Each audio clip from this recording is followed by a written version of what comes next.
भाई लग रहा है कमबैक हो जाएगा, क्योंकि अगर तुम बॉक्स ऑफिस वाले नंबर्स डेली फॉलो नहीं करते तो ये एक सरप्राइज मिलने वाला है स्काई फोर्स के कलेक्शंस को देखकर। क्योंकि जितना एक्साइटमेंट बज इसके अनाउंसमेंट टीजर ट्रेलर पे था उससे कहीं ज्यादा out perform Republic day weekend वाले पे रिलीज हुई 24 तारीख फ्राइडे डे 1 को 12.25 करोड़ की ओपनिंग, जो कि पिछले 2 सालों में 2023-2024 सेकंड हाईएस्ट है, ओनली बिहाइंड बड़े मियां छोटे मियां। लेट मी रिमाइंड यू कि मूवी के मेकर्स ने एक बहुत अच्छा दाव खेला था, कूपन कोड वगैरह लगा के पिक्चर की टिकट कुछ 20-30 रुपए में मिल रही थी शायद। और अगर तुमको लग रहा है उसका बेनिफिट सिर्फ डे 1 पे मिला होगा तो नहीं, अगले दिन सैटरडे को इसके कलेक्शंस बढ़ के हो जाते हैं 22 करोड़ और उसके अगले दिन संडे जो कि 26 जनवरी था 28 करोड़। ये सिर्फ एक सिंगल डे के नंबर्स हैं, टोटल नहीं। तुमको अगर सिर्फ आइडिया दिलाना हो कि ये 28 करोड़ का नंबर कितना बड़ा है तो अक्षय कुमार के करियर में पिछली मूवी जिसने एक दिन में इतना पैसा कमाया था वो सीधा 2019 मिशन मंगल का डे 1। इनफैक्ट सिंगल डे सबसे ज्यादा कमाने वाला हम लोग रिकॉर्ड देखें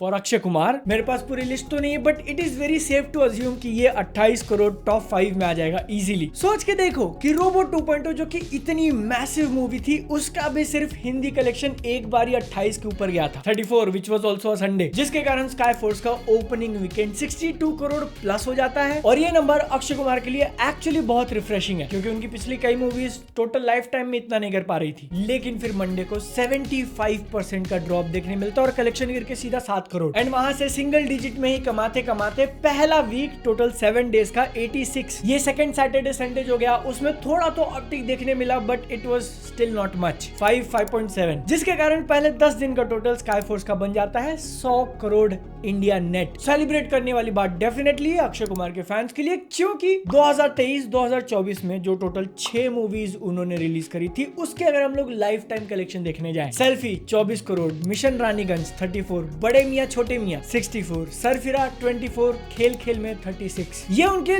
life time box office collection है, जबकि 10 दिन में ही स्काई फोर्स ने 100 कर लिया। लेकिन क्योंकि मैंने ये सारी मूवीज देख रखी है तो एक पॉइंट ऐड करना चाहूंगा, जितना उनके लाइफ टाइम कलेक्शन बता रहे हैं कुछ उतने खराब नहीं थे, they were definitely better and deserve more। लेकिन एक मूवी जो कि इस सब के बीच में काफी बड़ा प्लस पॉइंट था, मैंने उसको अब तक मेंशन नहीं किया क्योंकि आगे चल के डायरेक्ट कंपैरिजन करेंगे। ओ माय गॉड 2 11 अगस्त 2023 को रिलीज हुई थी और उसका लाइफ टाइम 150 करोड़ है। क्या स्काई फोर्स वहां तक पहुंच पाएगी? उसके लिए अगर हम लोग दोनों ही मूवीज का पर डे कलेक्शन देखें कि ट्रेंड कैसा चल रहा है। स्काई फोर्स यहाँ पे, ओ माय गॉड 2 यहाँ पे, day 1 12 crore, 10 crore, 22, 15, 28, 17। As you can see Sky Force बहुत आगे चल रहा है, टोटल में 62 वर्सेस 43, क्योंकि वो सैटरडे संडे का जंप इज रियली समथिंग। 12 से 28 फ्राइडे के नंबर डबल से भी ज्यादा कर दिए। लेकिन जो स्ट्रेंथ ओ माय गॉड 2 ने दिखाई थी ना वो अब आगे चल के प्ले होगी नॉर्मल डे पे जो होल्ड था उसका। पहला मंडे 7, 12, ट्यूसडे 5, 17, 15 अगस्त की छुट्टी का बेनिफिट 6, 7, 5.5, 5.5, ऐसा करके पहले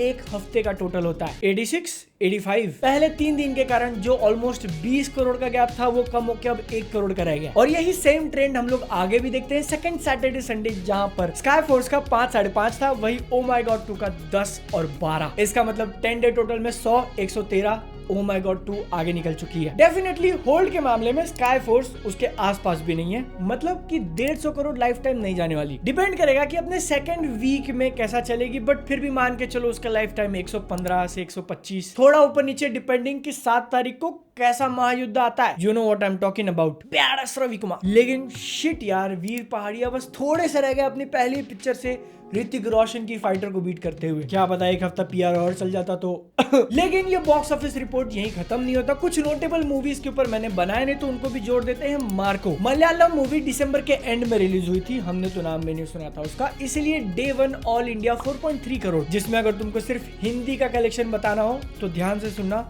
0.01 crore, that is basically 1 lakh, sorry मेरी इंग्लिश को माफ करना, 1 लाख, 1 लाख, जो कि बढ़कर डे नंबर 2 पे 2 लाख हो जाता है, डे नंबर 3 पे 5 लाख। परसेंटेज में देखने जाओगे तो 500% का जंप है, बट वी ऑल नो की 1 लाख 5 लाख से कुछ नहीं होता। जिस तरीके से सोशल मीडिया पे लोग इसकी ब्रूटैलिटी की बात कर रहे थे, उसका बेनिफिट जरूर मिलता है और पहले एक हफ्ते में हिंदी कलेक्शन 28 लाख तक चले जाते हैं। यहीं पर अगर हम लोग रुक जाए तो भी इंप्रेसिव मानोगे, 1 से 28 का जंप 7 दिनों में, वरना मूवी जब इतना लो ओपन करती है तो खत्म हो जाती है। लेकिन मार्को के लिए ये तो बस शुरुआत था, क्योंकि 1 जनवरी से हिंदी के अंदर वाइड रिलीज मिलती है और उसका बेनिफिट दिखता है। डे नंबर 13 इट वाज बुधवार और सिर्फ उसी एक दिन का कलेक्शन हिंदी का आया इसका 1.15 करोड़। कहां लाख में चल रही थी एक ही दिन में इतना, जो कि उसके पहले 12 दिन के टोटल से ज्यादा है, 13वां इकलौता दिन, जिसके कारण वीक नंबर 2 का टोटल सिर्फ हिंदी में होता है 4.6 करोड़। सस्टेन किया उसने वीक नंबर 3 में 5.6 करोड़, नहीं सॉरी 5.92,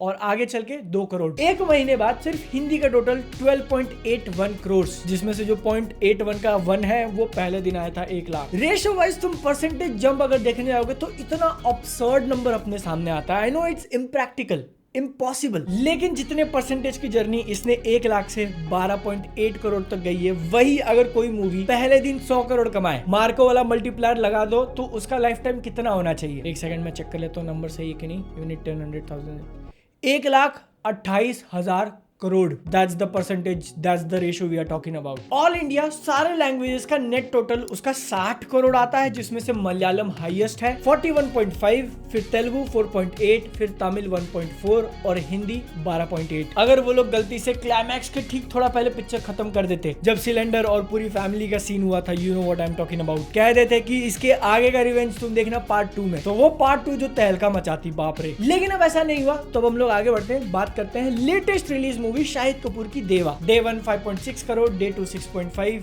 डे 3 पे थोड़ा बढ़ के 7.6, पहले 3 दिन का टोटल 19.8। और यहाँ पर मैंने कुछ चीज डिफरेंट करी है। एकदम एग्जैक्ट और एक्यूरेट बॉक्स ऑफिस नंबर निकालना इंडिया के अंदर ऑलमोस्ट इम्पॉसिबल है, जब तक सिंगल स्क्रीन में वो मैनुअल टिकट्स दिए जा रहे हैं, क्योंकि बहुत सारे वेरिएबल्स हैं जो कि गलत जा सकते हैं। गलती से जानबूझ के सिर्फ एक पार्टी है जो कि एकदम एग्जैक्ट एक्यूरेट नंबर बता सकती है, वो है खुद मूवी के प्रोड्यूसर्स, लेकिन उनका इंसेंटिव है ज्यादा बढ़ा के बताएंगे तो बेनिफिट मिल सकता है, इसीलिए उनके नंबर्स को ट्रस्ट नहीं किया जा सकता। That is why my friends, मैंने क्या किया, दिमाग लगाया, 3-4 वेबसाइट्स लिए जिनके नंबर्स थोड़ा एक्यूरेट होते हैं, उनको मिलाया, एवरेज निकाला, बूम। इसीलिए देवा वाला जो पूरा सेक्शन है उसके अंदर ये एवरेज नंबर तुमको देखने मिलेगा हर एक कंपैरिजन में। और इस मूवी ने थोड़ा ग्रोथ दिखाया था, डे 1 से डे 2 पे 14%, डे 2 से डे 3 पे 17%, लेकिन वो इनिशियल ओपनिंग ही इतनी कम थी कि बहुत ज्यादा इंपैक्ट दिखा नहीं। आइडिया दिलाने के लिए शाहिद कपूर की ही पिछली 2 मूवीज अगर हम लोग देखें, तेरी बातों में ऐसा उलझा जिया, उसका भी डे 1 ऑलमोस्ट सिमिलर था 650 करोड़, लेकिन अपने को बड़ा जंप देखने मिलता है, डे 2 पे 9.5, डे 3 पे 10, टोटल 26.71, जो कि इस देवा से 7 करोड़ ज्यादा है। लेकिन वहीं पे जर्सी मूवी के नंबर्स तुम देख सकते हो जो कि उससे भी कम है, 3, 4, 4, टोटल 11। तो इसका मतलब देवा दोनों के बीच में सिट करती है और इसका लाइफ टाइम प्रेडिक्ट करना थोड़ा मुश्किल है, क्योंकि एक तरफ जर्सी जो कि काफी अच्छी पिक्चर थी, लेकिन फिर भी उसका लाइफ टाइम 20 करोड़ ही हुआ, क्योंकि रीमेक, मार्केटिंग, लॉकडाउन, और वहीं पे रोबोट वाली पिक्चर, पूरा नाम मैं नहीं लेगा, बहुत लंबा है, उसके जितना भी ट्रेंड इसका दिख नहीं रहा है। टीजर ट्रेलर देखकर जो थोड़ी बहुत हाइप बनी थी, डेफिनेटली ज्यादा जाना चाहिए था, लेकिन आज के टाइम पे जो उसका 20 करोड़ है शायद डबल कर जाए। ये मंडे से थर्सडे तक अगर गिर गई तो 30 का भी कलेक्शन टच करना मुश्किल होगा। और वीडियो के आखिरी में बात करेंगे एक बहुत ही अनप्रेडिक्टेबल मूवी की, गेम चेंजर। डे 1 इसने 185 करोड़ का, नहीं सॉरी गलत पोस्टर था गाइस। डे 1 इसका वर्ल्ड वाइड ओपनिंग 85 करोड़ था, इंडिया नेट देखने जाए तो 51। डे 2 पे वो गिर के आधे से भी कम हो जाता है 21, फिर वहां से भी गिर के आ जाता है 15। लेट मी टेल यू कि हम लोग पहले ओपनिंग वीकेंड की बात कर रहे हैं, जहां पे यूजुअली कलेक्शन उल्टा ऊपर जाने चाहिए, ये ऐसा नीचे आ रहा है। कहां 50 पे खुली थी पिक्चर, पहला मंडे आते आते 7 करोड़ पे आ गई, जिसके कारण पहले वीक का इसका ग्रैंड टोटल होता है 117 करोड़। बिल्कुल ही अनप्रिडिक्टेबल तरीके से मूवी खत्म हो गई 130 करोड़ पे। इंडिया ग्रॉस की बात करें 154, जिसमें ओवरसीज का कलेक्शन 30 करोड़ मिला दे तो इसका total world wide gross collection होता है 184.8, जो कि इसके डे 1 से कम है। बिजनेस रिपोर्ट्स के आगे वाले एपिसोड्स देखने के लिए सब्सक्राइब, 20,000 अंगूठे चाहिए मेरे को तो दबा दो। मिलते हैं, जय हिंद, वंदे मातरम।